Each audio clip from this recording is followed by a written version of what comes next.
પ્રસન્ન થતો નથી કે દ્વેષ કરતો નથી, એની બુદ્ધિ સ્થિર થઈ છે એમ કહેવાય.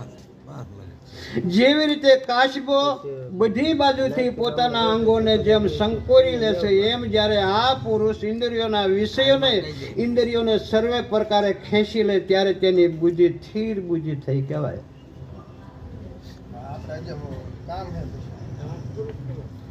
આ પુરુષ છે, 5 મિનિટ બાકી હતી ને કે જરી ગાલવા દો.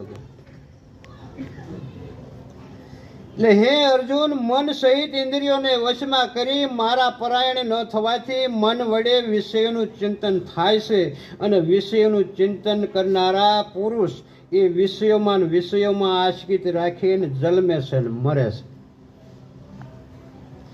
જે આ દેહની અંદર એવી 5 ઇન્દ્રિયો છે, જે શબ્દ, સ્પર્શ, રૂપ, રસ ને ગંધ એવા વિષયો છે, એને કેમ સમેટવી, કેમ પાછી વાળવી